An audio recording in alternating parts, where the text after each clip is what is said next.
I am a modern version of those that have existed in every culture. I am a guide. I take a small group of strangers on a journey of spiritual and personal growth with indigenous cultures in exotic places, only to introduce them to themselves. It can be terrifying to look at our fears, and sometimes even more so to look at our strengths. I take you out into the wild, into the unknown, for an inner journey.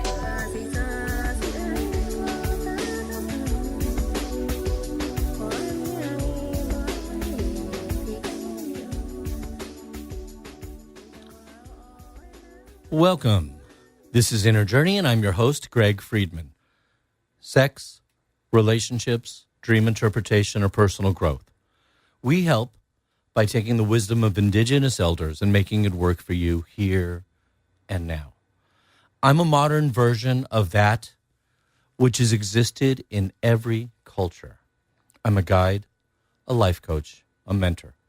I've studied and done ceremony with Peruvian shaman, Aborigine elders, and elders from various Native American tribes, including the Yaqui and the Abenaki. The success of this show always relies on you, the listener.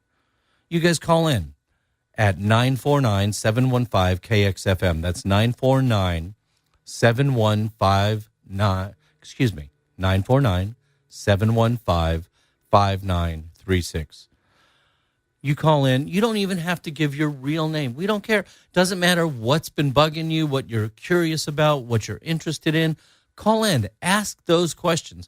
You may have nowhere else to go. This is the place to go. So you call in. You ask the weirdest question or the simplest question in the world. I suggest something. Well, why should you do what I suggest? Well, the truth is, you shouldn't. All I ask is that you try it on. If it fits, groovy. And if it doesn't, throw it back up on the shelf. Ain't nobody going to care. Again, the number here is 949-715-5936. And you're listening to Inner Journey with Greg Friedman. And we're here tonight with our guest, Clare Hedin. And we'll be back with more Inner Journey right after this short break. I was following the eye, was following the eye, was following the eye, was following the eye, was following the eye, was following the eye, was following the eye, was following the eye, was following the pack, all swallowed in their coats, with scarves of red tied round their throats, to keep their little heads from falling in the snow. And I turned round and there you go, and Michael, you would fall and turn the white snow red as strawberries in the summertime.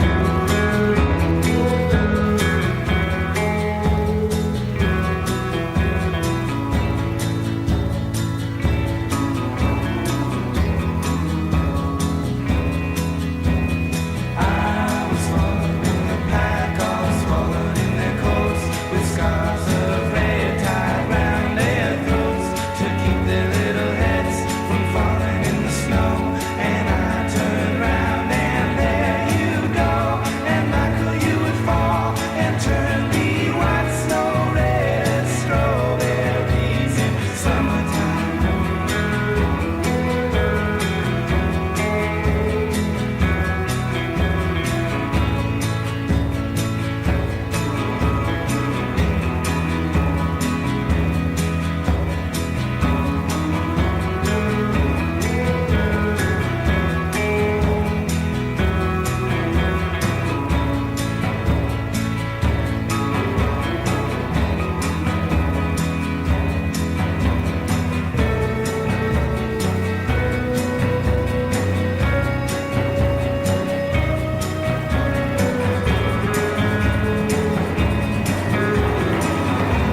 Swallowing the pack, all swallowed in their coats, with scarves of red tied round their throats, to keep their little heads from falling in the snow. And I turned round and there you go, and Michael, you would fall and turn the white snow red as strawberries in summertime. Welcome back. You are listening to Inner Journey with Greg Friedman here on KX 93.5 FM, community-supported radio in Laguna Beach. You can also catch us on Co-Creator Radio Network based in Texas, where, thanks to you guys, we are now on 7 days a week. Thank you for your support. We truly, truly appreciate it. As I said, you're listening to Inner Journey with Greg Friedman, and I'm Greg Friedman. You may or may not be aware that today is the winter solstice. There's a couple areas about this that I'd really like to share with you. First is the origins and the understandable appropriation of this time of year by so many different paths, religions, pursuits. And please understand me. On some level, appropriation means to steal. I'm saying that on some level, you can interpret what a lot of different paths have done as stealing. However, in this case, I think it might not be something so criminal. Maybe we all stole it because it was already there. Let me make this simple. My understanding is that this time of year and its meaning is embedded in our universal consciousness. The Roman festival of Saturnalia was held on this winter solstice. And they did things that you see like the wreaths and the bows and stuff like that. Persians, Mithraists, was held on December 25th as the sacred birth of their sun god, Mithras, and celebrated as a victory of light over darkness. In Sweden, December 13th was sacred to the goddess. Her name was Lucina, and she was called the Shining One. And it was a celebration also of the return of light. And Yule itself is around the 21st. There are bonfires in honor of Odin, in honor of Thor. The solstice is linked to birth of pagan gods like Oedipus, Hercules, Apollo, Mithra, Horus, and even Arthur, with a cycle of birth, death, and resurrection. That is incredibly, incredibly close to how they relate to that of Jesus. You know, it's not a coincidence that even though Christ wasn't actually born until closer to spring, Christians also use this time of the year for the birth of Christ, mythically linking him to the sun. So maybe all these different countries, all these different religions, all these different paths didn't actually steal. Maybe it was already there, inside of us. Maybe we all have a connection to the winter solstice and we express it differently. And that leads me to what winter solstice actually is and why it's my understanding that it belongs to all of us, that it's always been ours. The word solstice comes from a combination of two words, sol, which means sun, and stitium, which means stop. So put these two words together and you get the meaning. It means that this is that time of year where the sun appears to have stopped, paused, halted. There's something funky going on in the neighborhood. And this is one of those times where it's really incredibly evident. And we're not at that place where we're going. And we're not where we've come from. We're in the void. And the void is the place of nothing.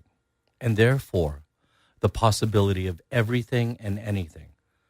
The nothing can be so disconcerting for so many people. But it's incredibly important to realize that it's a fertile place to manifest, to grow, to design, to implement.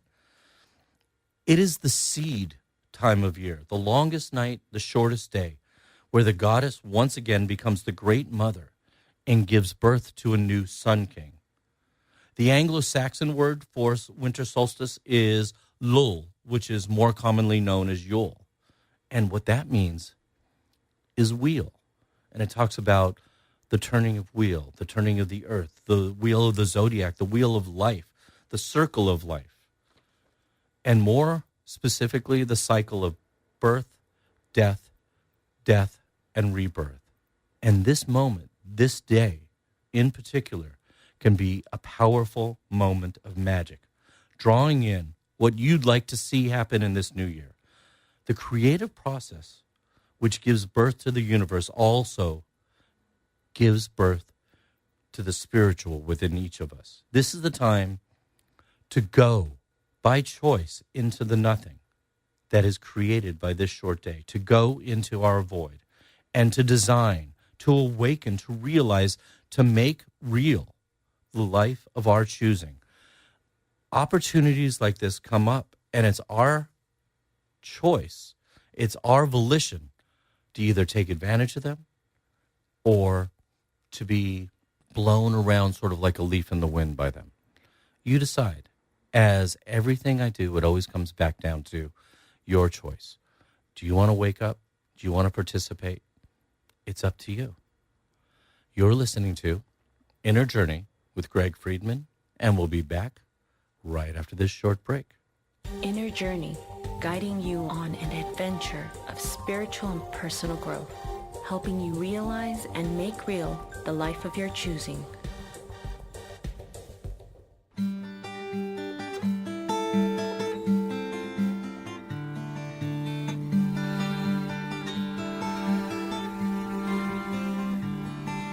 Listening for an answer.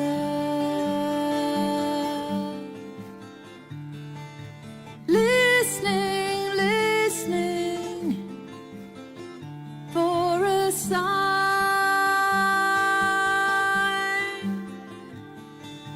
Traveling to the future. Traveling beyond my mind.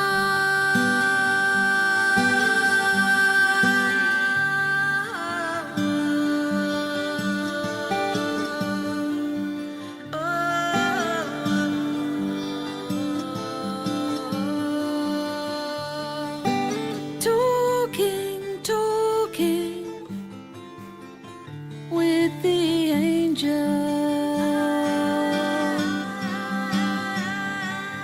Hoping for a new life.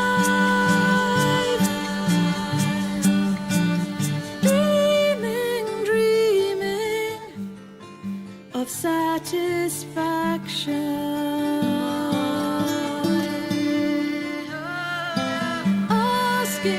Asking for wings to fly.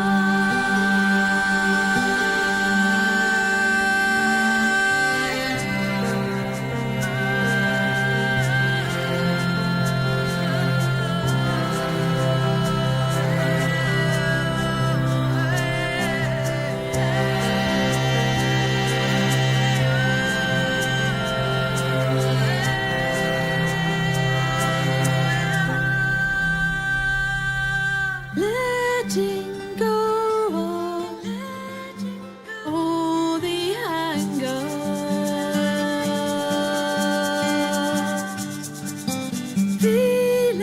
Feeling all the grief subside.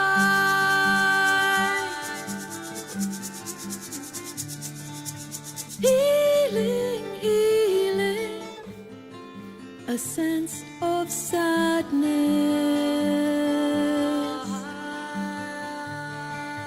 Lonely feelings prompting me to hide.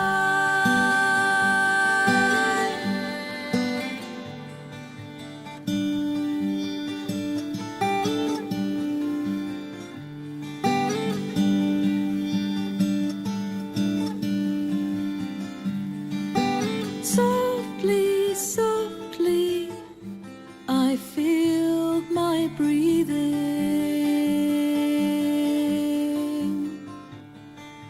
Hopeful feelings, they begin to rise.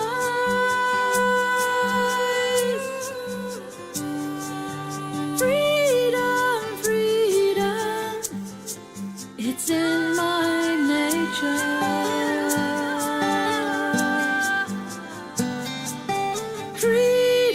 freedom, coming home to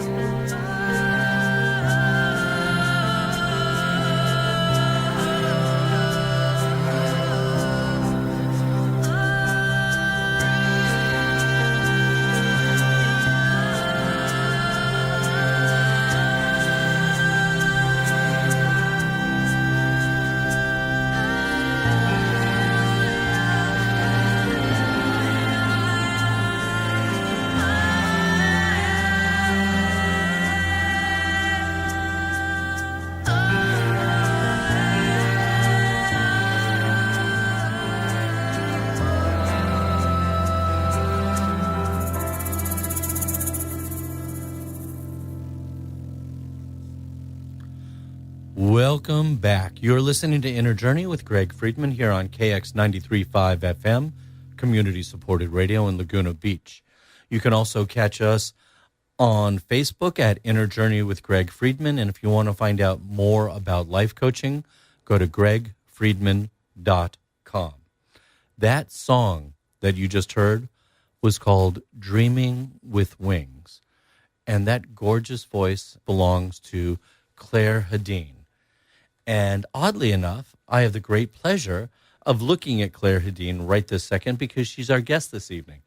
She is a musician, a coach, an author, is presently working on a training program to teach creativity and innovation at San Francisco State University. And most of the music you're going to hear tonight was written and performed by her as well. Clare, welcome to Inner Journey. Thank you, Greg. It's really great to be here. It is such a pleasure to have you. I'm going to jump in with the normal question that I start everybody with. Okay. In my experience, I've found a through line that shaman, medicine man, healers, people of service of all kinds of different sort have had some kind of catalytic event that has thrust them upon their path. Was that true of you as well? Absolutely. And it's what's motivated pretty much everything about my life, everything about how I perceive reality, how I've approached reality, how I've met myself and met others. Okay, this is a good story. Let's hear this. Well, for me, the big event was basically my mother dying very, very quickly and very unexpectedly, just literally about 3 weeks after I had turned 14. I got to tell you, that particular death is almost always either a near-death experience or a significant other dying is almost always the through line as well. Well, I think if the universe wants to get our attention, it has to do something pretty dramatic. You know, if it really wants our attention, like if we have something to give, and I believe everyone does have something to give, I think in a way the universe, without trying to anthropomorphize, it kind of has to do something to pull us out of sort of perhaps more inane living, you know, to bring us more deeply into places that otherwise we might put off. Well, I understand that. I always feel like the universe is going to whisper in your ear at first. Yeah, wouldn't that be nice? And then it's going to, well, it's not, I don't think it doesn't. I think it's our job to wake up and hear it. Absolutely. And then it's going to shove you, and then it's going to shove you a little harder. Then it's going to take a 2x4 and hit you upside the head. Exactly. So you were 14, you said? Mm-hmm. And she passed away? Yeah. She had a brain aneurysm, and so I saw her the night before she died. She was in a hospital, but I had no lead into that. It was just kind of, hey, we have to go and visit your mother. I came home for half term. I was at boarding school. Mm-hmm. And then I arrived at the house. My brother had picked me up, and then my father said, we have to go straight up to London and visit your mother. She's in hospital. And my first reaction was, but I've only just got out of the car. Right. I had absolutely no idea. Yeah, you were a normal 14-year-old exactly, saying... completely like, well, what about what I want? Well, and no point of reference to no the gravity. No point of reference. Absolutely right. Yeah, because actually nobody had died yet. Like, I didn't have any distant relatives or pets that had died yet. Like, okay, now I understand that sentence better. Nobody died yet. It's early in the day. Wait. Yeah. And we went to see her, and it was the first time I'd seen a human not looking right. Like, her color was off. She was sort of bluey purple and just sort of very just very sort of different. Like her energy was different. And so I was confused by that and kind of intrigued, but I didn't know how to meet it or how to inquire into it. And so we left. Mm-hmm. And then before I woke up the next morning, she had already passed. So that was it. Wow. Yeah. So what did that do to your world? It destroyed it. I absolutely, even like when you're 14, you already don't have enough reference points. Mm-hmm. But she was my lighthouse. She was my compass. You know, and if we were shopping, like I followed her around. Like my dog subsequently followed me around everywhere I went. I followed my mother around because she was the room I wanted to be in. Mm-hmm.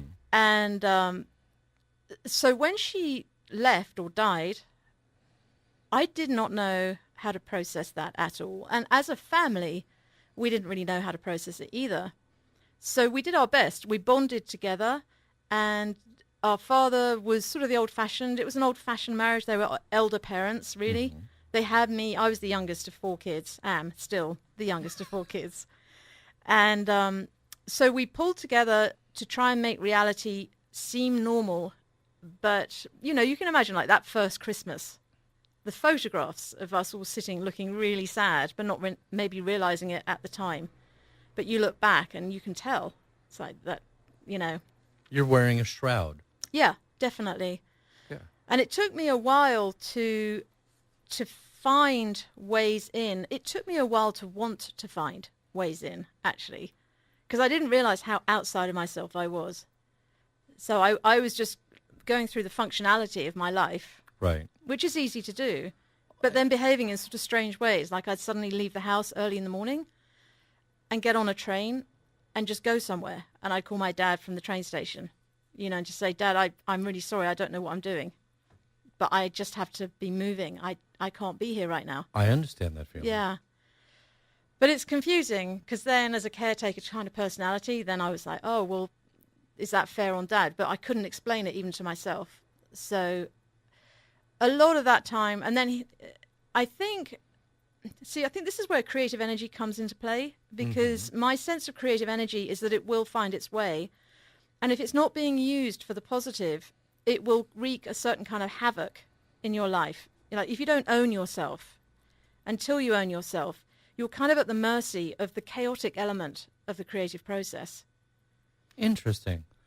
Because I hold it that energy is neither good nor bad. Right. It's just energy. Now, Exactly. what we do with it is up to us. Exactly. So what you're saying, though, is if there's chaos that you're not recognizing, addressing, or interacting with, this energy is going to express itself as well. Yes, but it's not that the energy is any more neutral, or less neutral, rather. It's just that if our personality hasn't developed enough to manage the force field of creative energy, then I think we can it's a bit like a Kundalini awakening. Right, you know? I mean, I do know, but can you briefly explain that for everybody else? okay, well, you might do a better job, but I'll try. My understanding of the Kundalini awakening is that the root chakra just suddenly just explodes, you know, and you get this rush of energy that rises up through you. You can't shut it off once it's happened, right? And then maybe over to you, Greg, because I'm not quite sure what happens next. No, it's just that's good. That's good. But I don't want to go too far down that road. So you had all this energy that was bursting through you. Yes, and just loads of feelings. And that's the piece, I think, is this emotional body. You know, Eckhart Tolle, as you know, talks about the emotional body. And if we have to learn how to have a smooth emotional body, I think, in order to function in a way that has the capacity for joy. And without that, then there's this kind of turbulence. And so how did all of this turbulence lead you to your path, teaching and music and healing? How did it get you from there? That was craziness. And this is and I'm asking this not just because I'm curious, and I am, but because there are so many people out there in that place of turbulence that they're going, the number one question I get when I put up information is how? How do I get there? And I always tell people model. See somebody that was where you were. Watch where they are. Then backtrace the steps. Exactly. So how did you get out of turbulence and into healing? The guiding principle was I feel very lucky that I have a curiosity. Like if there's a curiosity meter, mine is through the roof. So I've always wanted to understand how things work and the why, W-H-Y, the why of things. So I will look and look and look. And sometimes that's not fun for other people in relationship with me. Because for me, it's kind of an innocent seeking. But depending on the other person, if they're hiding something or not ready to connect at that level of transparency or vulnerability, that can cause conflict. Well, and, there was a medicine man I was working with a long, long time ago, and I'd look into people all the time, and he almost beat the poop out of me because I just did it so naturally. It was so automatic, and he taught me. You never enter without permission. Right. Just knock on the door. Right. That's all he was trying to teach me. Yeah. And I kept just automatically going into the pool. Because you could. Because I could, and because Yeah. it was fun, and because there's so many cool things to Exactly. find out and discover. Exactly. So part of it was just a natural curiosity that still burns in me today. I'm insatiably curious. I'll die that way, I would imagine. The other piece of it was because my mother was somewhere else, but I didn't know where. I wanted to find out. So it wasn't enough for me to be told that she was dead. I didn't see her body. I saw a coffin, and I saw a coffin go in the ground. But I never touched her dead body. I never saw her dead body. And in fact, when I was at art school, I was doing a bachelor's degree in fine art initially. That changed a tiny bit. I was at SFSU for a while, and I was doing the fine art there, and this curiosity, it's like, what is death? And where is she? Always, where is she? And so I took it upon myself to go to the biology department, and I said, I'm a fine art student, and I'm trying to do the most authentic, not still life, but figure drawing. So I'd like to be able to draw the inside of a body. And so they let me go in to sketch the dead bodies. Okay. But what it was kind of an undercover strategy. What I was actually doing was trying to understand death. Right. And did So- that help? Incredibly. Seeing I had such an epiphany. Really? Yeah. What- It was amazing. What was the epiphany? Well, the difference was there was this thing Right. that we call a body, and it was just lying like a slab, like it was made of another material, like resin or something, lying on this desk, about to had things done to it by the students. It's really quite something to hear and watch. And I looked at this person, realizing that it was not a person anymore. So I'm a very visceral learner. Like I'm really hands-on. That's my best way of learning. So I didn't touch the body, but what I realized by seeing it was that there wasn't anyone there anymore. Right. So there really had been life and a personality that's now somewhere else. Yeah. And the body was still there. To me, it's like a car without a driver. Yeah. But it's so profoundly imminent when you look at a dead body. And I don't know if I sort of always thought I wish I'd seen my mother dead, because then I might have accepted it more willingly. Trust me, I've seen dead bodies of people that I'm very close to. It's still the same thing. You're going, I don't know. Right, okay. Yeah, and it's always the what ifs. The what ifs are never that helpful, actually. Yeah, well, I tend not to look in the rearview mirror too much because I'm not going that way, and I crash into things if I look too far in the rearview. Yeah, that's true too, isn't it? So we're about to take a break. We have phone calls waiting. I want to briefly talk about that first song. I love that first song. It was called Dreaming with Wings. Yeah. Tell us about that, if you would. Well, that's much more recent in my history. So being a fairly typical human, I've had my ups and downs in relationships. And the most recent one was with an ex-husband, my one and only ex-husband, just for the record. Okay. And we'd been married for 7 years. We had the jumping around between this country and England. He's American, but obviously I'm English. And we thought we were migrating to England, so we shipped a whole bunch of stuff. We were ready to ship it, at least. We packed everything, including my grand piano, which I'd already brought across from England a number of years earlier, before I met him. And we moved to England, and then within about 3 months, he simply left the country under the auspices of, I'm going to renew my visa. And Okay. that was that. He didn't come back. So again, this trauma around separation without completion. And it was literally hideous. It was like, I don't know why I'm smiling. I think because I'm over it. But it was so hideous at the time. And I was walking around. I felt like one of the characters from Michael Jackson's Thriller video. So I was walking around the town Sort of in a this zombie. zombie grief state. I really didn't care for people to see me crying on the street, which is unusual, especially for a Brit. Like, we're really self-conscious about propriety.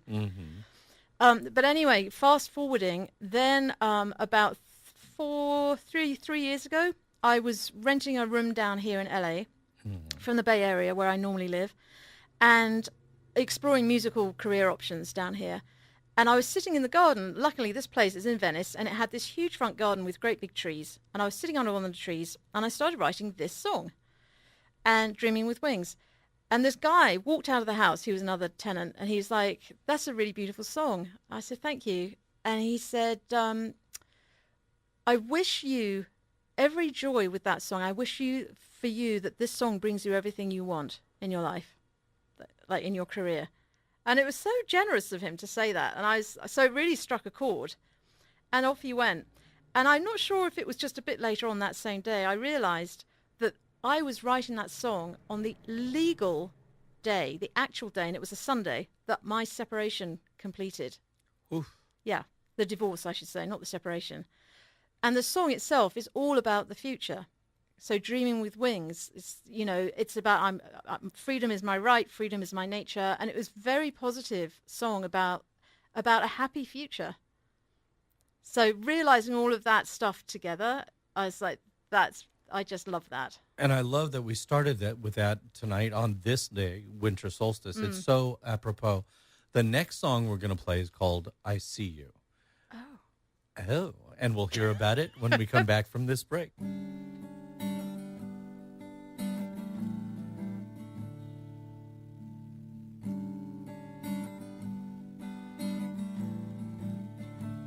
I see you.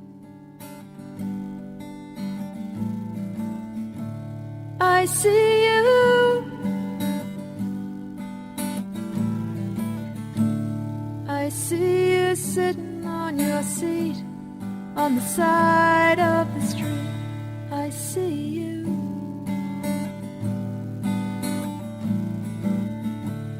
I see you every single day, and still I don't know what to say, don't know what to say. 'Cause I see that life's all around you, it's closing in, mirrors of memory showing me where you've been. And I see that life's around you, it's closing in. So won't you tell me where you've been?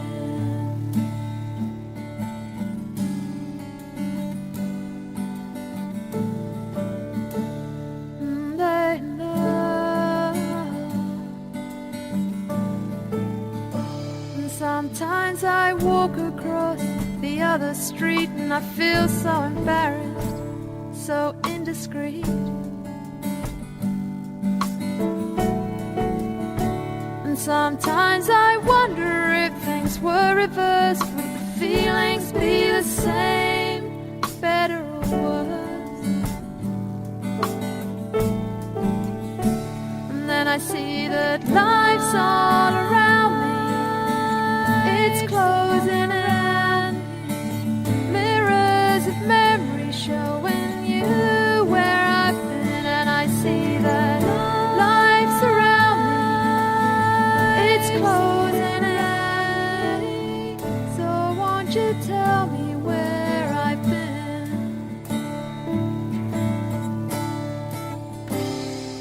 Da-da-da.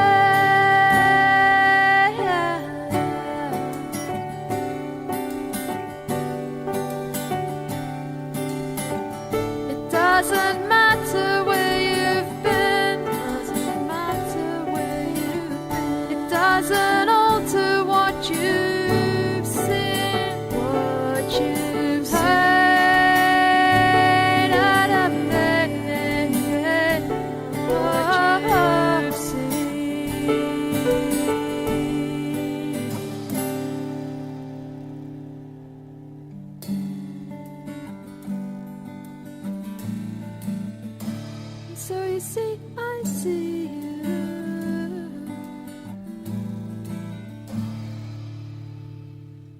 Welcome back. You're listening to Inner Journey with Greg Friedman here on KX 93.5 FM, Laguna Beach's only FM. You can call in if you like. The number here is 949-715-5936. And you could get a hold of us on Facebook at Inner Journey with Greg Friedman. And you can find out more about life coaching and journeys that we're setting up at gregfriedman.com. That song that you just heard was called I See You, and it was written and performed by our guest this evening, Clare Hedin. Clare, thank you very much for joining us. It's wonderful being here. It's very fun, actually. Thank you. Yeah. I love the actually, like, oh, you know.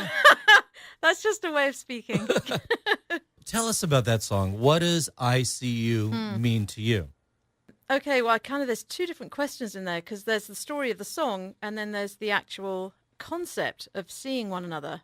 So just now we were talking in the break about namaste, about this idea that if you can meet someone and rush past them, or you can stop and meet somebody, and to really see somebody is a transformative experience. And you can do it with anyone. It's like you don't and it actually doesn't even have to be a human, to me. Right. Okay. It could be a tree, it could be a dog, it could be a child, which of course is typically human, but just there's something about immediacy that allows for a traveling, like you can go traveling together. So that's what I think of in this moment, when I think of I See You. But the song itself was actually to do with a homeless lady that I used to walk past to go to university when I was studying for my bachelor's degree. And I was living in the Castro district, and to get to the train, I had to go up this particular street. And there was this woman, and she used to sit on a blue milk crate asking for money. And she had this really amazing quality about her. Like, she was always very composed, very relaxed, not remotely self-conscious about her situation. And I noticed the weird thing was that when I walked past her, I was the one that felt awkward and didn't quite know what to do with myself. So sometimes I'd actually cross over the other side of the street to try and avoid the whole sensation of guilt and confusion. Like, am I meant to give everything I have to this person? Is it fair that I have something if this person doesn't? But ultimately what I realized was that it wasn't really about what she didn't have. It was more about what she did have. And it's not really what we have in the havingness of stuff. It's about who we are in relationship to ourselves and the universe. Are you sure? Because it's the Christmas season, and I'm almost sure it's all about buying as much garbage as you can buy. Well, yeah, I mean, I'm not averse to presents. So In case anybody's listening. In case anyone's passing by and wants to drop in a nice gift for me, or Danny, or Greg. In that order. In that order, yes. But, no, I think we all know that gifts... thing gifts, they last as long as they're shiny, like in terms of our attention span. But the gifts that come from the soul to the soul, that is infinity speaking, and that has no sell-by date. Right. And so when you realized, did anything change in your dynamic with that woman that you walked by? That's a really good question. I'm not sure if it did or not. I actually can't remember. I do remember. One thing about me is that I process reality through creativity, especially the emotional stuff. So I know that for me to get comfortable, I had to do that song to try and understand our relationship, my relationship with her, and how there was actually a relationship, like even though we might not speak. So I think what probably did happen, knowing me and kind of having a little bit of a vague memory, is that I saw her more. Like when I walked past her, I would say hello. Like, so I think I started to be more direct in my interactions with her. Yeah, and I don't think I ever told her about the song. But I don't think you needed to necessarily tell her.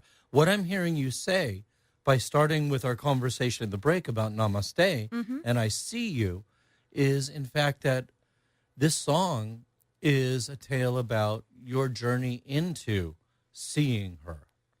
And seeing myself in her. Yeah. Actually. Yeah. So seeing that we're really not different. We're just not different. None of us. Right. Absolutely. So that leads to another really nice sort of flippant offhand question. Oh no, here we go. I think I know what's coming. You know, I've studied a lot and seen what you do and a lot of the things that you've spoken about. What is human consciousness to you? When I go quiet, I'm thinking, just so you know. It works really well, the whole quiet thing for radio. Yeah, I'm sure it does. Well, I have a few thoughts around that. I mean, that's something I think about a lot. Firstly, I kind of like to question the question, because I'm not sure about the idea that there is such a thing as uniquely human consciousness. Sometimes when I hear that term, I know that I witness people think of it as something that belongs to us, that only we experience. And what I'm wondering is whether consciousness simply is, like mind simply is. Well, and like then what I was talking about we in the monologue. experience it, exactly. And then we experience it through the human lens, because we do have that in common with each other. But it doesn't mean that consciousness itself is human. But I think humans have an experience of consciousness. I'd agree with Yeah. that. Yeah, absolutely. So that was a lovely way of not answering the question. Though. I know. It's a collective experience of aliveness.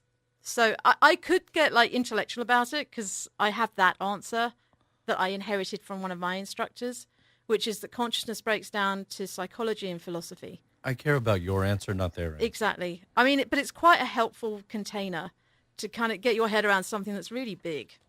And I would say numinous, like it just spreads out. But it's my answer right now, what is human consciousness?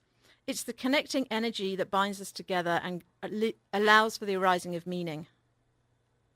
Can you repeat that, please, slower? The collective consciousness of energy that binds itself together and allows for the arising of meaning. That was beautiful. Thank you. Thank you. If people want to get a hold of you, hear more of your music, hear more about your teaching, how would they go about doing that? There's two main websites, so that's the easiest way to begin. And they're based after my name. So the first one is ClareHedin.com, which is ClareHedin.com. And the second one is Clare Hedin Music. So it's the same, but you just add music, all one word. So ClareHedin.com and ClareHedinMusic.com. And make sure you don't put an I in it, because people are very prone to give me an I in Claire, and then they won't find it. And I want you to find me. The next song we're about to hear is called Mother Moment. Okay. Help us out. Lead us into this, if you would. Again, the beauty of creativity and the creative impulse. So I'm sitting at my piano one day, and I happen to sort of gaze out of the window and see the light hitting the trees and the leaves, and so there are all these different greens. And I start playing something on the piano, and I just keep playing it. And then when I'm done doing that, I go back, put on the headphones, and just sing. So I have no idea what I'm about to sing. That's very common for me. And out came this dedication to my mother, years after she had passed. And she does keep popping up. She's obviously a theme for me, as is my father. But I was talking to her. It was a very, very intimate interaction I was having with her, which I'd never done before in that way. And the song again is called Mother Moment. Yeah. And we're here with Clare Hedin on Inner Journey with Greg Friedman.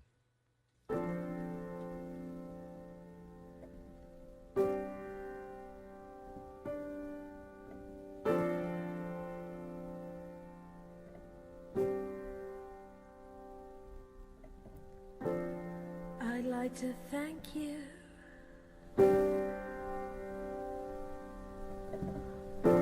I'd like to thank you, just for a moment. Mother, moment, just for a moment. I'd like to thank you, for a moment.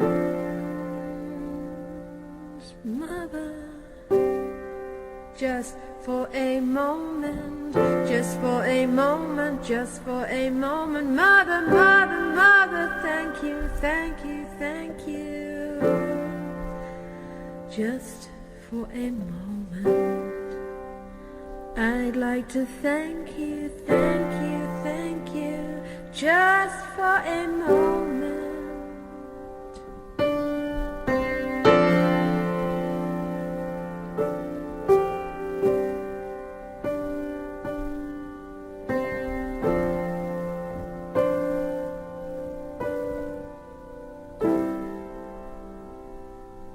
I want to thank you for all the sacrifices you ever made. Nothing was wasted, nothing was wasted. Just for a moment, moment, moment. I'd like to thank you, I'd like to thank you for every thought, every breath, every wish you ever sent my way.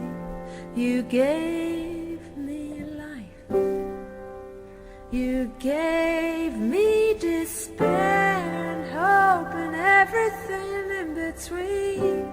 You gave me joy, you gave me security, and then you took it away, you took it away. I'd like to thank you, I'd like to thank you, thank you, thank you, Mother, just for a moment. I'd like to thank you, Mother, Mother, Mother, Mother, just for a moment.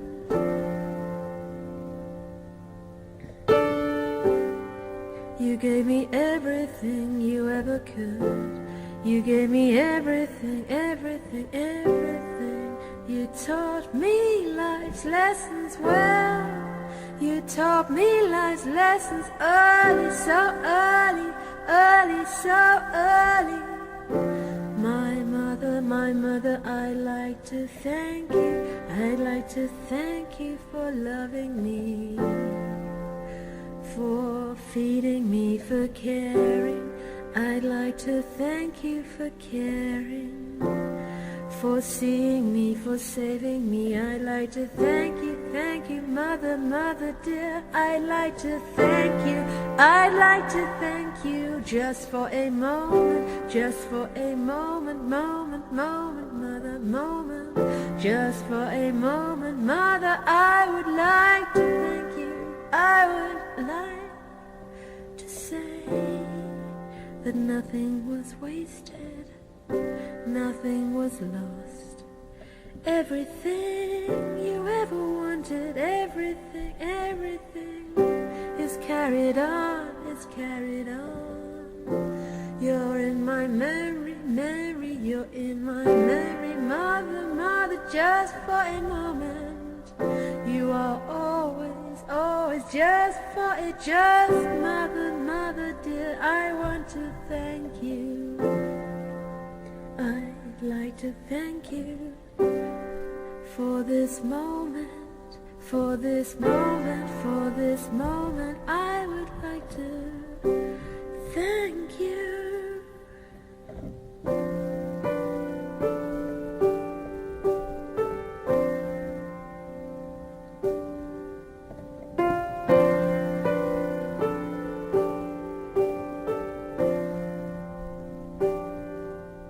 I'd like to thank you, I'd like to thank you for birthing me into this world. I'd like to thank you for choosing, for saying yes to me.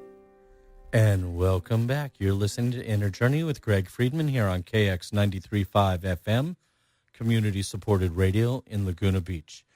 That was Clare Hedin, and the song was called Mother Moment. And that was just stunningly beautiful.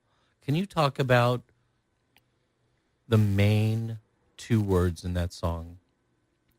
The main two words in that song are, of course, thank you. And I'm just immediately transported to Krishnamurti. I think it was him that said, if your only prayer was thank you, that would be enough. And that's it. And it was just a line that a friend of mine turned into a song. Something that whole thing about gratitude creates happiness, and that we tend to think of it in the inverse, that we'll be grateful when we're happy. these are very easy concepts for me, but do me a favor. Don't shorthand them, if you would. Oh, okay. You said gratitude creates happiness, but Right. most of us think that. Happiness creates gratitude. What do you mean by that? Well, I'll speak from first person. I think that's the best thing to do. I used to think that I'll be grateful when I'm happy. So I felt like I had this entitlement to happiness. Mm-hmm. And until I was happy, I wasn't going to be grateful. So, of course, that comes from a place of hurt. But that was the basic thinking. And what happens when you're waiting for that is you never really get happy because you're always waiting. And at some point, I remember hearing people, like spiritual teachers, talk about things like, well, you've got to be grateful and then that will automatically lead you to happiness. And I just didn't understand. Conceptually, it made no sense to me. It felt really illogical. It's like, well, what would I be grateful for? Why would I be grateful if I wasn't happy? It just seemed like the cart before the horse. But what I found is that the deeper I dig inside myself, the more a part of everything I become. And the more a part of everything I become, the richer my feeling of connectedness. And then I just get this sensation of gratitude. It's a sensation of presence and the fact that I'm alive at all. Like, I started to become shocked by the fact that I was actually alive. Well, back up for a second, because you came to a stumbling point that a lot of people come to. Yeah. But I want you to walk us over the bridge together, if you would, which is, you said, well, what the heck would I be happy about or grateful for if I'm not happy? So how do you get from that to grateful and happy? It can take a long time. I think it took me a long time. It's a really good question. And I like to find those nuts and bolts too. It's hard to put it into words, definitely. I think you have to want to get to know yourself. That seems to me to be kind of a bottom line. So what I did in terms of practical application, like approaches, lots of different types of therapy, breathing, different kinds of breathing exercises, a little bit of yoga, not much. You should see the face she just made when she said yoga. I think it's great. I just don't do it very much. Great for other people. But for me, and this isn't for everyone, but for me, it was creativity, you see. At some point, I found that the things I couldn't put words to, the pain and the lack of self-relationship that I experienced on a daily basis, I found that by going into the arts, so it was later that I understood a much broader term from creativity itself, but initially I saw it as art expression, so the expressive arts. And I just did that on my own, informally. I wasn't trying to achieve anything, but there was something about being more in relationship with nature. So I got my first camera and I'd crawl around on the forest floor taking close-ups, like I had a zoom lens. And I was so fascinated. And I started to listen. That's the other piece, actually. This is a helpful one. Is there are different ways of listening. And I know when we think of listening, we tend to think of information sharing that occurs through people speaking, words out loud. And that's one form of listening. But I think it only allows for a certain amount of depth and connectedness. It's interesting, but it's cerebral. But there's another kind of listening. And to me, that's the special listening. And that I find I do with a more sensory part of myself and a more intuitive part, a more vulnerable part, a more willing part. I think that's excellent. I want to bring this down to simple just to help people out as well. Thank you. It's just thank you. You could even just start by saying saying thank you. It changes. I think it changes our molecules. There is definitely a shift. They've done studies. There's a high priest, Yoruba, a man named Ayo. And I remember being with him, and he'd say, every 5 minutes I should say, thank you, God. Thank you, God. And I went, all right, I'll give it a shot. Let me try saying it every 5 minutes, as much as I can. It was amazing. And then even if you don't want to do it in that way, you have a meal. Be grateful for that. Yeah. You have air. You have then you could extrapolate it, and the thank you leads to other things to be grateful for, like the forest and creativity and art. Yeah. There's so many things, but it's got to start opens you. simple. Yeah, you're right. And you're absolutely right. And by saying thank you, for some reason, it opens us up. And when we're shut off, we're not saying thank you. We're sort of saying why. Like there's a certain amount of rage that can be happening, like why me or why this or why not. Mm-hmm. But when we're saying thank you, we're accepting everything. And so, for instance, I don't leave an environment without thanking it, whether it's the sea, the beach, a forest, a field, a human, a chapel, a cathedral, like a living room that I've just performed in. And I will say thank you actually when I first walk in. So there's something about right relationship that I think occurs when we say thank you. It's a very humble thing to do, actually. I agree with every single thing you just said.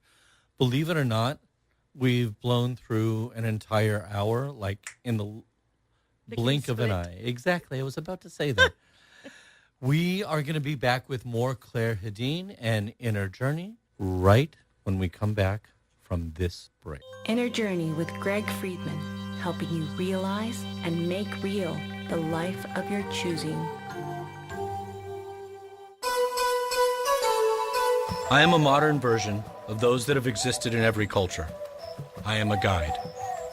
I take a small group of strangers on a journey of spiritual and personal growth with indigenous cultures in exotic places, only to introduce them to themselves.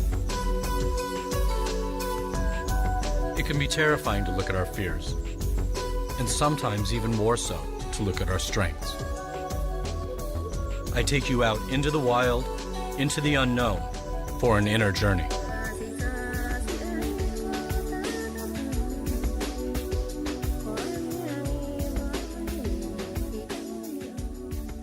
Welcome back. You are listening to Inner Journey with Greg Friedman here on KX 93.5 FM, community-supported radio in Laguna Beach.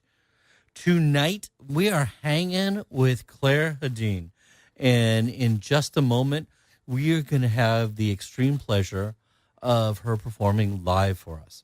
And you guys got to know, when I asked her what song she was going to do, she went, I'm just going to improvise, and whatever comes out, comes out. So we may be hearing her next hit here live. How cool would that be? And before we get to Clare, we have Danny on air. Danny's our production coordinator. And just about this time, I'd normally be asking you to hit us up with email questions. We'll get to that later. Why do I have you on air right now? Well, you gave me the opportunity to remind people about something I mentioned a couple of shows ago about a workshop that I have coming up in January. And it's called the O-Shift Workshop, Change Your Life with a Little Effin' Shift. So it's kind of catchy, but it's based on a book by a wonderful coach and author named Jennifer Powers. Mm-hmm. And it's all about the understanding that our thoughts and our beliefs form our lives and our reality. And we've been talking about that tonight.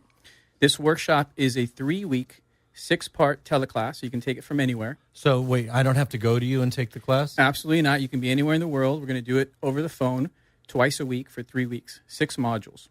And when you say 6 modules, that means 6 classes, basically, right? 6 classes, all specifically themed to take you from why do I believe what I believe? Why is my life the way it is now? Where did that come from? How can I shift that to make my life what I really want it to be? How can I bring the joy into my life that's somehow blocked? So what I'm hearing you say is this workshop is setting people up to really go from a place of confusion to getting at least a direction and intention, some tangible steps to take in order to make their lives happier. Absolutely. And fully held within a supportive container. So they're not alone. They're guided through these steps they'll have forever, and they'll be guided and encouraged all throughout the process to make some really big shifts in their life. All right, here's the $64,000 question. How much is the class? It's not $64,000. So that's a good thing. But the thing is, this is actually normally a $300 course, but what we wanted to do is anyone that's listening now, anyone that is really interested in making a shift in the coming year, we're going to do a $99 for the 6 module, the whole thing, because we really want to get the message out. We want, especially our listeners, to be able to participate. And I would really love to have some listeners be in this workshop for the first of the year. That would be phenomenal. So aside from calling in about us on Inner Journey, How can they find about specifically about your workshop? Yeah, so they could definitely go through the Inner Journey Facebook or even to you, Greg, if they're already communicating with you. But they can email me directly for this particular workshop at alifeofnow at gmail.com. And when's it begin? It starts January 13th and goes through the 29th. How many classes a week? It's going to be every Tuesday and Thursday for 3 weeks. Cool. Over the phone. And basically, just to recap, it's called O Shift. And what you're doing is you're helping people actually figure out tools to shift, to make those changes. Because a lot of people go, Groovy, I want to do this. I have no idea how to get there. Yes, let's take like 6 years worth of self-reflection and hitting those speed bumps, and let's take 6 weeks to really crystallize, focus, and empower ourselves together to make big shifts, and everything's possible within that. Cool. Can I take the class? Absolutely, yeah. Just email me. I'll give you a discount. Another discount. Yeah. Thank you very much. Thank you so much. I'm loving the show, guys. Thank you so much. Absolutely. And we are here, as promised, with Clare Hedin. Clare, if somebody wants to get hold of you, find out more about your teaching, your workshop, your books, how would they go about doing that? It's always the first place to go is my website. And I would actually go to the clarehedin.com website, CLAREHEDIN.com. And you can there's a sign up for the newsletter, which I'm rather remiss in doing as frequently as I should, but I promise I'm going to improve. I've been saying that for years. Mm-hmm. And then through that, there's a contact page, so you can contact me. If you have a pen handy, it's clare@clarehedin.com. That's my email address. But you don't have to remember that. You can just go to the site and you can go to the contact page. Mine's complicated like that, too. It's Greg@gregfriedman.com. Yeah, that's too elusive, Greg. I know. I'm making You've it got to stop tougher. hiding, Don't be afraid. Yeah, that's what people always say. He's so afraid. Yeah, he's so timid. Uh-huh. All right. So tell us about your process. Tell us about this instrument before you even do anything else, Sure. if you would. This is one of my favorite things to do. All right. So I started off as a songwriter. That was not planned. I had no idea what I was doing, but I enjoyed it and I needed to do it. So that was the exploration. And just one step back from that, I was doing fine arts. Mm-hmm. And then my studio got too big and a friend lent me a guitar. So I started writing songs. I had studied piano when I was little. Didn't really enjoy it because it was all very structured. And so I'm not very good with that. I'll create structure, but I don't like having it imposed on me too much. So, but in retrospect, what was happening is I was exploring my emotional self through songwriting. And it was how I healed myself alongside the various traditional routes of therapy. But there's a curiosity, again, back to that word, in me. It's like this homing device. I want to go home. And for me, home is numinous space. And if I was super religious, I would say home is God. Mm-hmm. But for me, numinous space is the thing behind the words, the space behind the cracks. It's that temenos, the cave of spaciousness. And so I found myself stretching songs to have less words and more space. And then eventually, even that felt too much, too cluttered. So I serendipitously met this instrument, which you're about to hear, called the shruti. And it's an Indian instrument with some Chinese and English influence in its design. And there's something about this. It creates a drone. And it's like this cushion, not that kind of drone, the good kind of drone, a drone sound. And I can travel with it. And so I do, actually, in both a literal sense and a figurative sense. But the figurative sense is still literal, if you know what I mean. So I travel to England and I travel to Grace Cathedral in San Francisco or to different environments. So that's me physically traveling. But then there's this other traveling that happens. And that, to me, is the essence of sound, is the ability to transport people, like really literally transport people. So there's something alchemical about sound. So when I sing with the shruti, I give myself over. And that's, I think, why I love it so much, because it's one of those rare opportunities to not know what's going to happen next, to not be holding the reins, and to just say yes. Well, that's what I say about when I play guitar. I follow my fingers around and I go, oh, look what they just did. Exactly. Yeah, exactly. And it's interactive. Like, you listen and you feel you're listening. You hear it, you feel it, and then you respond. And, direction happens. Right. After you, my dear. All right. So I hope you can hear it okay.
Wow.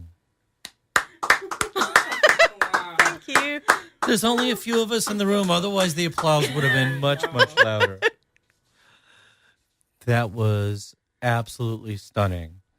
And the truth is, we had a caller waiting that I was going to follow, but I think we're going to just take a second, take a break here, and listen to another one of your songs, but a pre-recorded one. That was such an honor. Oh, bless you. Thank you very much. That was absolutely beautiful. And we'll be back with more Clare Hedin right after this short break.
Welcome back. That was Clare Hedin, and you're listening to Inner Journey with Greg Friedman here on KX 93.5 FM, community-supported radio in Laguna Beach.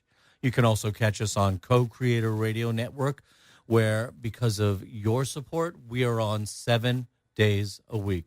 Thank you. We truly, truly appreciate that.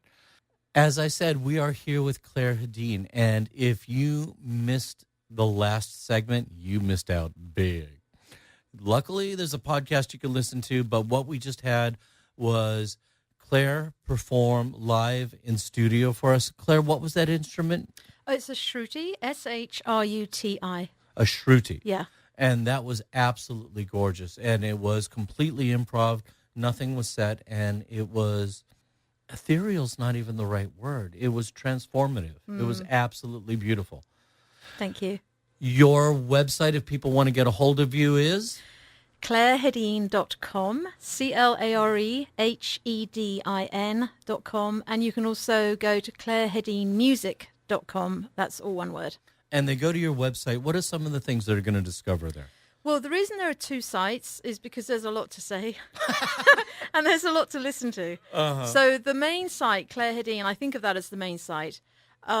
It talks more about how I help other people connect to their oomph, their energy, their passion, their vitality, their honesty. Mm-hmm. And I consider that creativity. Right. So for me, an artist is somebody who dances with reality. That's how I define an artist. Oh, I dig that. I do too. I love it, actually. That leads me to a question I want you to address later, not right now. Because I ask this all the time, because I ask this of myself. What is art? How do you feel about jumping into a caller before that, though? Sure. We have Tina calling in from Dear Hollywood. Tina, welcome to Inner Journey. I just want to say, Claire, amazing. I got goosebumps. Oh, bless you. Thank you. And you are you can feel your work. Thank you. And that is an amazing thing. And I was sitting over here in a meditation type of state. At first I was a little anxious about being on the phone. Yeah, I can understand that. Listen to you, and I just was breathing and just sitting here and listening, and amazing. I really appreciate that. Thank you for sharing your talent. Thank you for being there to experience it with me. That's the right thing to say. So I know that you were on hold before this, so you must also have a question for Claire and myself, do you? Okay, well, I had a question, and I have kind of a statement, because you guys kind of answered my question within me listening to the show. Cool. But I first wanted to say that, I'm a first-time listener. I'd like to shout out to Danny. Hi. And Greg. I would like to say I listened to the show last week, and I was amazed at how you had me think about one word totally different, and it was called karma. Thank you. Yeah, I was amazed because, usually I'm a Scorpio, so I'm not one to really listen to other people's suggestions. Mm-hmm. But the way you put it, in the spiritual way that you put it, had me transform the whole way of the way I thought of karma. Because we're Scorpios, we sit back and we wait for what is justly due, what we feel. But you just blew me away, and I was like, well, golly. Well, there's a whole bunch of people out here that don't know what you're talking about. Tell the listening audience what you heard last week and how you interpreted it, if you would. Well, last week was very informative. It was very, very mind-blowing to me because, I've listened to other radio stations, and you guys have a spirituality about you that just exudes through the phone. Well, that's and it brings a calmness. Mm. So you guys touched. I'm sorry. Go ahead. You are so sweet. Thank you. But specifically, I'm just telling the truth. And thank you for that.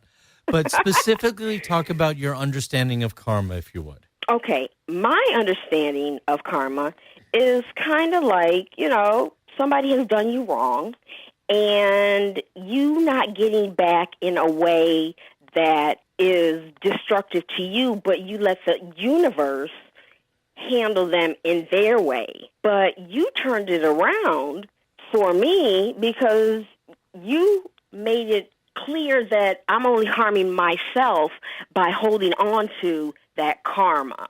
And I was like, bing! Wow. Like, okay, did I just hear what he said? Am I really listening? But yeah, I am listening because I'm listening. So it was really, really great to hear a different perspective on karma because I kind of stick to kind of what I know and I kind of roll with it. And it was just really, really good. You should tell us what you said about karma last week. How about that? You know, before Tina came on, this used to be my show. Now it's Tina's show. And I'm not complaining. No way, ever. Ever. All right, I'm going to do a real brief one, but I still want to get to your question, even though we may have answered it earlier. Okay. Most people think of karma as a punitive force. I think of it as a corrective force, more like a bumper or a curb or something that's just going to nudge you or bounce you back onto your path. That's the Reader's Digest version. Now, Tina, your turn. What's your question for us?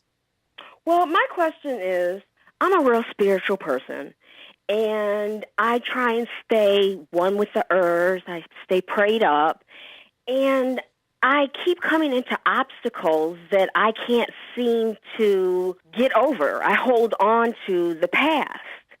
So what is it that I can do to change my mind frame of thinking to get me to where I need to be?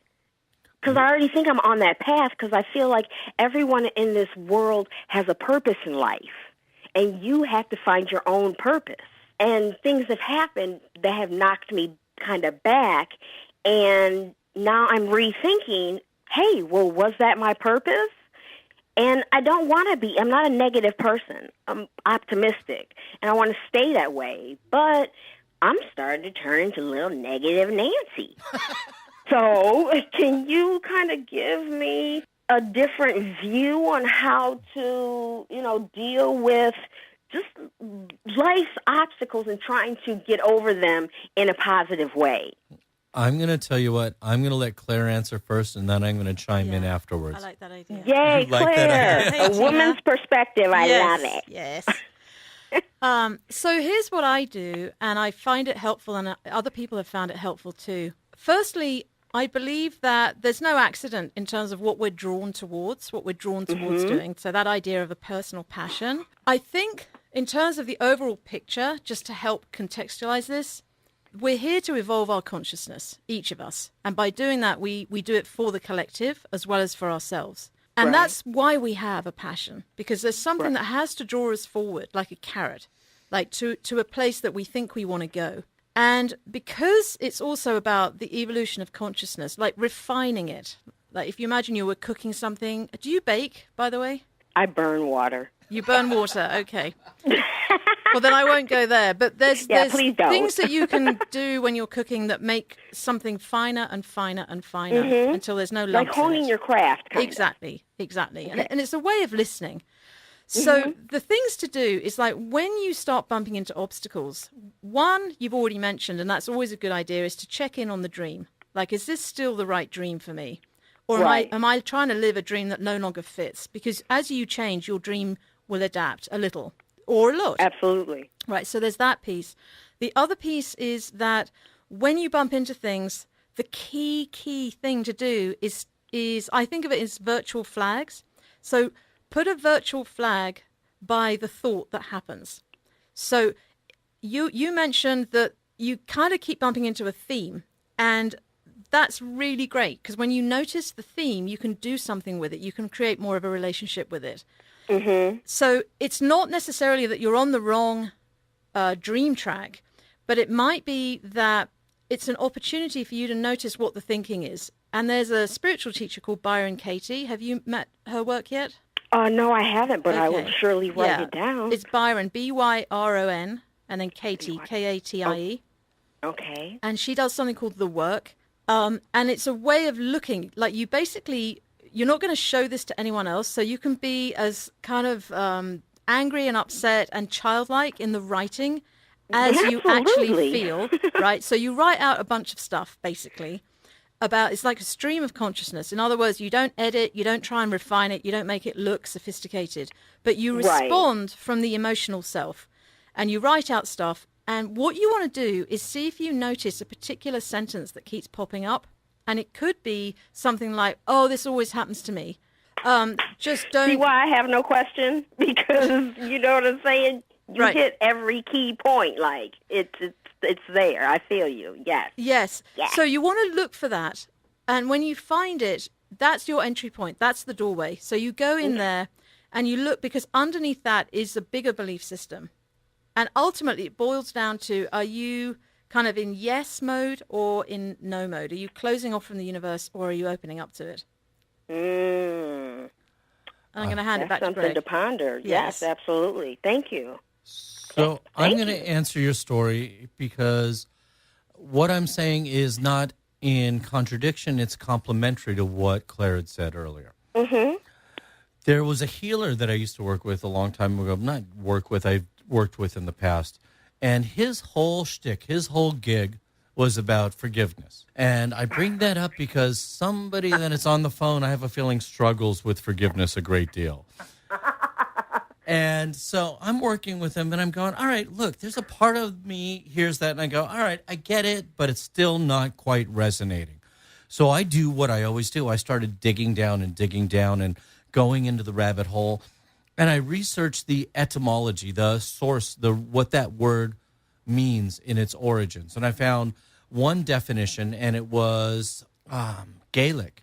And the Gaelic definition of forgive means literally to give. And I went, well, that's groovy, but that's not quite it. And then I kept going, and I found the ancient Aramaic. And this is the one that made sense to me, and I would bet it's going to make sense to you too. Okay. Ancient Aramaic meaning of the word forgive is to untie or unbind. So what I'm telling you is I have a feeling that you're carrying a bunch of stuff around internally that you're not forgiving in yourself. And so it's like a whole bunch of rocks in a rucksack that you're carrying around all the time. And there's that same kind of interaction with other people. And while you're doing that, it's inhibiting you from moving fluidly and easily, or at least more easily, down your path. I got you. Like, and that is definitely a different way of looking at it. And you know, it's all about your perception and how you see things. So I believe everything happens for a reason, and I don't think that there are really accidents that happen. But you know, it was great to hear the other show, and she was so empowering on there that I just sat there in awe and wrote down every single site that she was talking about and then went back to my notes and everything. And so, yeah, you are Johnny on the spot. Thank you very much, but your name is Greg. I know that. Tina, thank you very much. What a great call. We really appreciate it. Thank you very much for Thanks, having Tina. me. You guys have a blessed evening. You too. Bye-bye. That was not a boring call, I got to tell you. How do you feel about jumping from Tina into some email questions? Me? Yes, I you. feel very fine about that idea. All right, we're going to welcome Danny. Danny Donaire is our production coordinator. Daddy. Hey. Who do we have? Where are they from? The whole shtick. Okay, good. So the first question comes from Beatrice, and Beatrice is writing in from Temecula, California, and it has a question very similar to what you started talking about finding your divine purpose in life, but wants to know, going into this new year, how can we more effectively market those passions and gifts and the knowledge to actually make a living? So I think she wants to talk about the abundance and the monetary side of this finding our passion. Greg, you want to? No, Oh, I was going to no. give it to you. All right.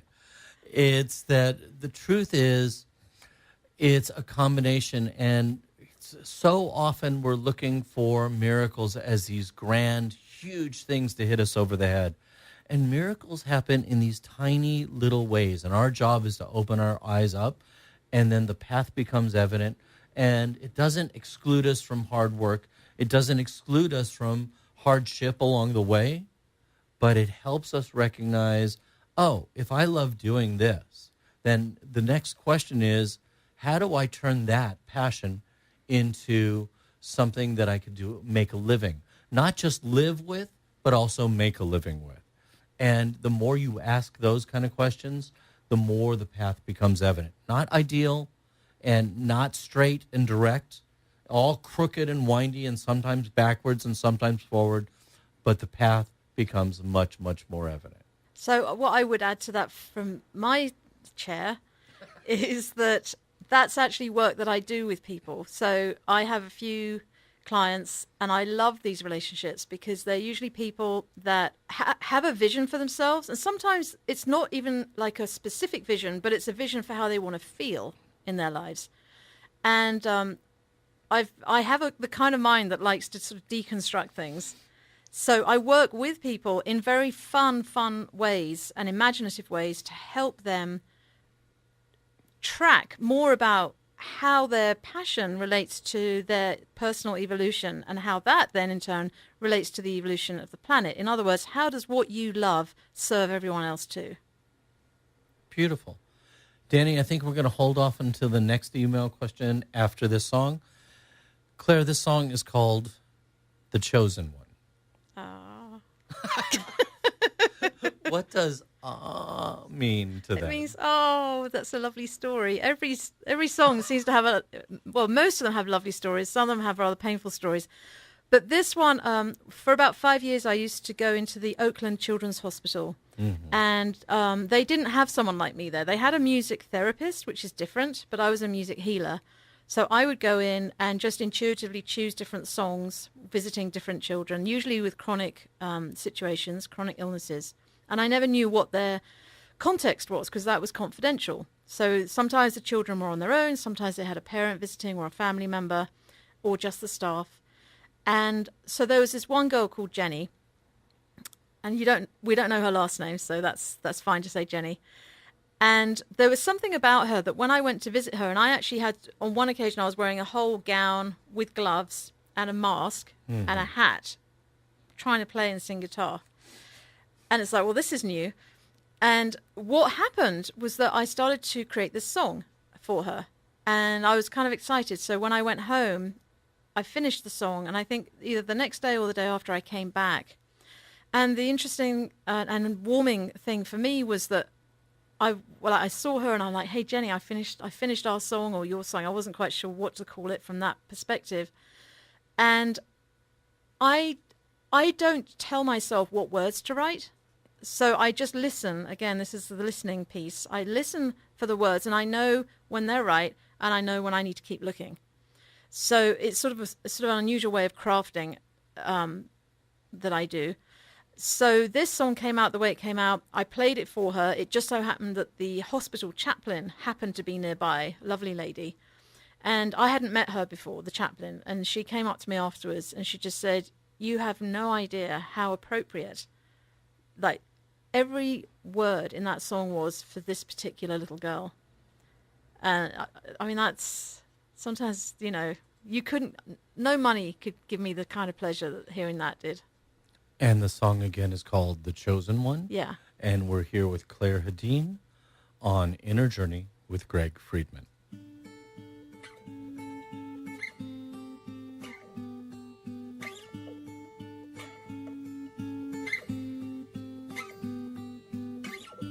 Your eyes shine with kindness, your hair curls with joy. Your heart lights the bedroom, your grace fills the sky. You are the chosen one, so bright just like the sun. You are so blessed be, you are a joy to me. Your name sings the heavens, and nature hears it too. Imagination whispers,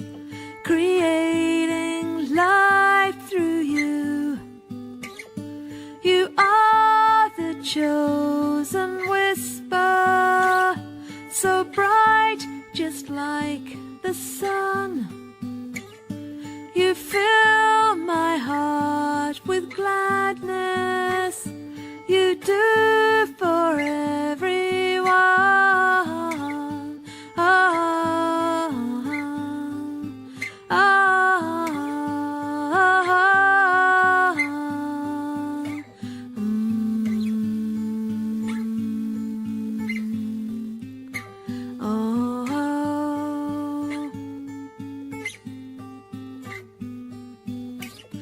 The heavens sing a chorus of which you are a part. They hear you when you suffer. They hold your blessed heart. You are the chosen one, so bright, just like the sun. You are so blessed be. You are a joy to me. You are a joy to me.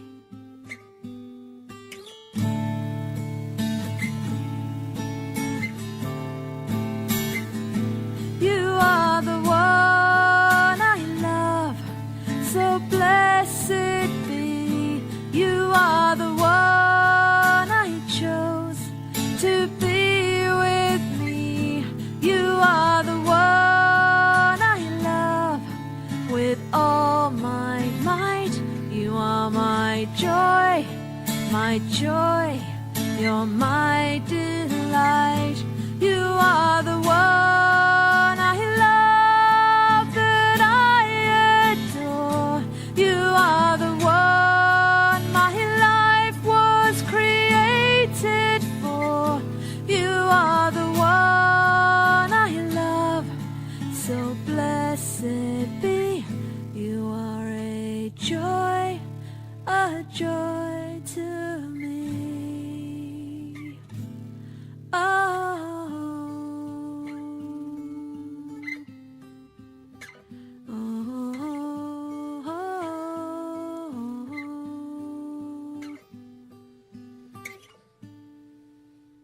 Welcome back. That was Clare Hedin. The song was called The Chosen One, and you are listening to Inner Journey with Greg Friedman here on KX 93.5 FM and co-creatorradionetwork.com, based in Texas. Claire, The Chosen One, you set that up gorgeously, and it was this song about this little girl that had this horrible illness. Oh, yes. Sorry. I thought you were going to say something in addition to that. Yes, and then it was playing, and I realized that I had forgotten to share this with the listeners. And the fact is that song, once it was written, and this seems to be the way of it, like once I've written a song, if it's specific to a particular person or situation, there's a point where it kind of, that dedication spreads out and it becomes available to everybody for whatever it resonates for them. So with that song, The Chosen One, what I realized when I started performing it live was that I was actually singing on behalf of the parents, any parents, to the children in the room. And these might be people in their 60s, 70s, 80s, so, but that everyone's someone's child. And maybe they didn't hear I love you from their parents enough. Maybe the parents were busy working, or they just didn't have that kind of communication style or skill or whatnot.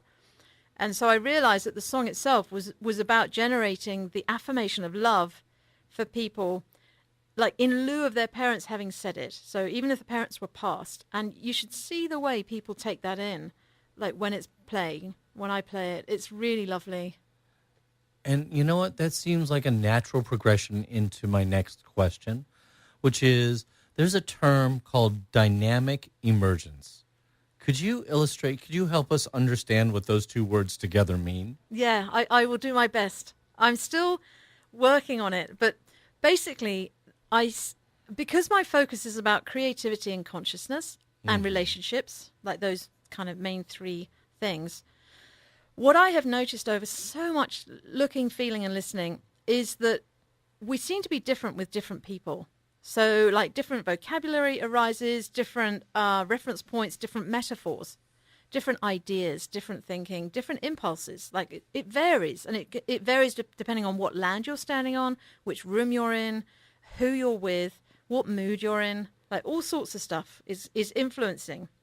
And so I've started to call that dynamic emergence. And the reason it matters to even think about it is because life is dynamic. So in other words, there is no fixed, specific life as such. Like there isn't an unchanging part of life, I don't think. I mean, apart from continuity, like life changes, like energy changes, right? Right. So I have a definition for it, like a working definition.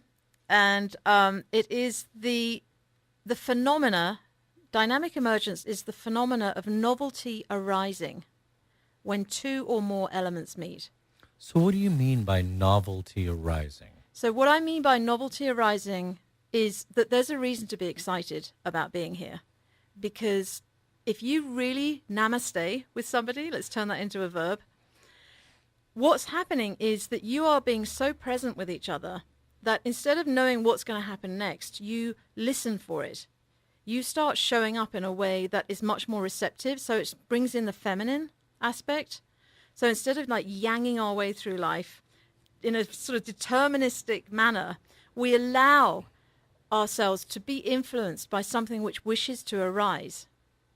So like I teach, apart from being a musician, I teach creativity and innovation at San Francisco State University, and I love it because I get to explore this with them. I get them to work in groups and to learn how to listen in a way that they can put their ego to one side and all their knowledge, actually, to another side, and become receptive vessels.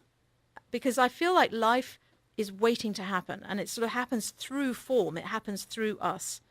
And so if we have the humility and the capacity to sit still enough and to listen in a sort of curious and inviting way, we can be transformed by life itself. We don't have to decide how to be transformed, but we can allow ourselves to be transformed. So let me try restating it just to make sure I heard that correctly. Sure. So what I'm hearing you say is if you make yourself available and present and non-attached to a specific outcome or manner, then miracles can happen. Absolutely. And they can be little miracles or they can be big ones. But what's the other piece of this? I'm just thinking. This is me on the radio thinking. It's like it goes very quiet.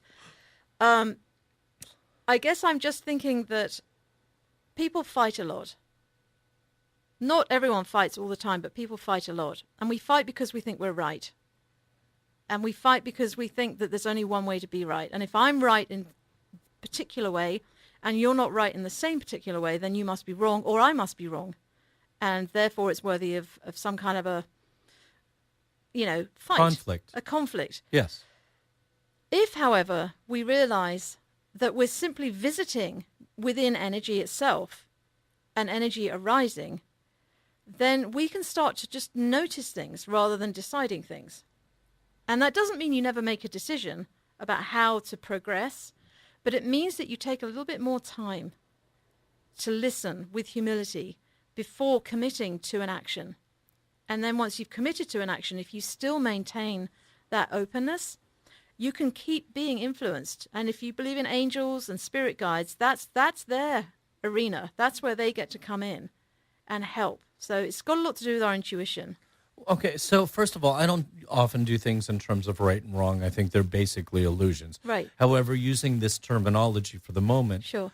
what I'm hearing you say is, well, look, I could be right, but that doesn't make the other person wrong. Their path can be right as well. Yeah. And that's one of those things that I really, really had to learn coaching, is that because I see a vision doesn't mean that my arrogance should enforce my vision onto their path. It's their path. They will realize it as they will, when they will, how they will. Exactly. And the other piece that I think is really exciting is that if you don't have to be right, that's a hell of a lot of responsibility that goes off of your shoulders. And more importantly, it also means that the greater than the sum of its parts. So if I have a piece and you have a piece, and those two pieces come together, it's not 2 and 2 equals 4. It's 2 and 2 equals 16. Like it exponentially explodes. Yeah, It can. I absolutely understand that and agree with that. Okay. Believe it or not, we are getting closer and closer to the end of our show. So I'm going to ask you the closing question that I normally end with. Is there anything that you'd feel remiss in not sharing with our listening audience? Yes. Would you care to share it then? Oh, sure, sure. Okay, here it is. I feel and believe very strongly that we are here, each of us is here to become the best of ourselves. And there's a million different ways to do that. I feel like the best way to become the best of ourselves is to allow for our own uniqueness, our own shape, and not to be put off if we're surrounded by a culture or an environment that doesn't quite get it, doesn't quite get who we are or what we're trying to do. Because it's a process. Each of us is a process. We're verbs, we're not nouns. So we are always becoming and exploring. And for me, that meant leaving England. So I left every family member I've ever known and loved. I left the culture that I knew. I left the land that I knew and that I'd walked all my life, because I knew I needed more room to find out who I was and what I was doing here. So I had an impulse, and I allowed that impulse to guide me. So I would like to encourage anyone that's sort of wondering whether to trust themselves and whether to take whatever size of a leap it might feel like to you. I would say just really listen within, because there is a voice that's quieter than all the rest. So you've got the voice that will be the voice of doubt. You've got the voice that will be the voice of reason. And they're wonderful voices, and we need them. But if you're going to make a decision about your life, then please listen to the voice of your heart and the voice of your body, because they really know what they're doing. And trust yourself. Trust your instincts. Trust your intuition. Take your time, but don't procrastinate for too long. That That's was what I would beautiful. say. And that reminds me of a couple things. One of them is I would like to just caution people, because you trust your intuition, it doesn't even mean that's going to be ideal or perfect. You're going to trip, you're going to fall, and you're going to learn how to trust and listen to your intuition better and better the more you do it. But you won't learn how to trust it if you don't listen and act with it. The other thing is, there's a saying that I absolutely love. In order to discover new land, it is vital to lose sight of shore for a long, long time. What I heard you say by talking about leaving London is you made a leap where you didn't have any idea. You were in the void. Here we are in the void again. Exactly. I don't know where I'm going yet, and I can't see any longer where I've come from, but I need to do this. Exactly. And it takes a lot of courage, and I really honor and respect that fact. It's no small feat to become a courageous person, to live your life without knowing how exactly it's going to turn out. That was beautiful. Thank you. And if people want to get a hold of you, Claire, how would they go about doing that? You can either email me directly at Clare, C-L-A-R-E, at Clare Hedin, Hedin.com. You can go to my website, clarehedin.com, and find the contact page. And if anyone feels guided to come and explore with me whether or not I would be a good facilitator for you to help you have fun exploring the truth of who you are. Beautifully said. Such a gift. Thank you for the music recorded.